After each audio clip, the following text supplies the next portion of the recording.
Had you heard about Passchendaele at this point? You knew what it was going to be like. No, well, we didn't know what it was going to like. But from the fellows that had been in the Ypres in 1915 and 16, we didn't like going. But we marched up most of the way. We were met with buses, and we were taken on, I suppose, the last 40 or 50 kilometers, we were taken up by bus. And we got up to a place called Flamantinge. We were billeted there. Then eventually we moved on up into Passchendaele. Our company never got into the line Passchendaele, that is, as a company. At Passchendaele, we did a lot of working parties up there. They were building a plank road up towards as far as they could, and eventually they built this plank road on through to the Menin Road. And we did a lot of working parties and fatigue parties around there. And when the first and second division went over at Passchendaele, our company was detailed as stretcher bearers for the 3rd Battalion. For the 3rd Battalion? For the 3rd Battalion, yes. And see, they sent them in as a full battalion, but they had to have stretcher bearers because casualties were very heavy up there. So I don't know how that worked out, but our company got detailed as stretcher bearers. And we won one stretcher to 4 men. And we went on up. They kicked off early in the morning, and about 8 o'clock we were sent in to go up and pick up the wounded.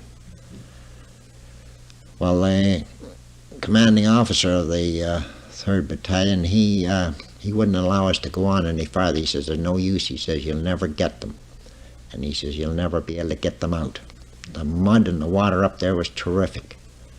By the time we got as far as we did, we were all soaking wet. The shell holes were so close together, and everyone was full of water. See, that was low-lying country up there, and the canals and the dikes and that up there, you know, had all been cut, you see, and it overflowed into the water, overflowed into the low country. And consequently, every shell hole up there, some shell holes up there, you could get out and paddle around in a canoe in them. And they were quite big. You could get drowned up there quite easy if you happened to fall into them at nighttime.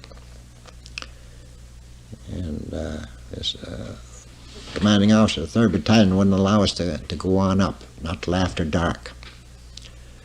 So we went up after dark. We went up, we got up to the front line, and we got, they had quite a few wounded up around in there. But the 4 of us, we brought out 1 wounded man.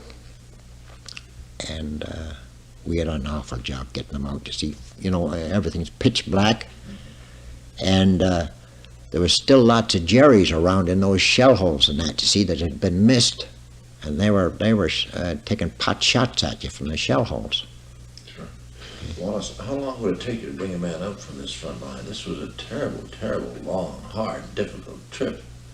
4 men on a stretcher. How long would it take you to bring? Well, we'd already go about 20 feet, and we had to put the stretcher down and take a rest. Mm-hmm. It was, you see, the mud was knee deep up there, probably. Yeah. And first one guy would slip into a shell hole, and then somebody else would. So one of the men ever stayed on the stretcher because he hung on both sides of the stretcher. He was wounded in the leg. But that man really stuck it. I don't know who he was or what his name was. I might have known at the time. He had a hard job hanging on to the stretcher because there was one or other of us slipping into a shell hole. And it took us, I don't know now what time it was, but we got him out by daylight. Just by the time we got down to the dressing station on the plank road there, it was daylight. And we went up after him. We started up about 8 o'clock at night. It took so long to get up in there. And the tapes that the 3rd Battalion laid tapes, you see, sure where they were. Yes.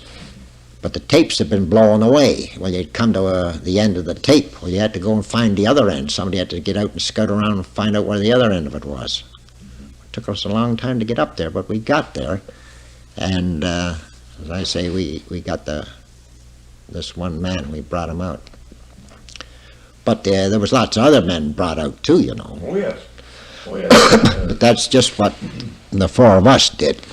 And we were all night getting that one man out. And I'm telling you, we were all in.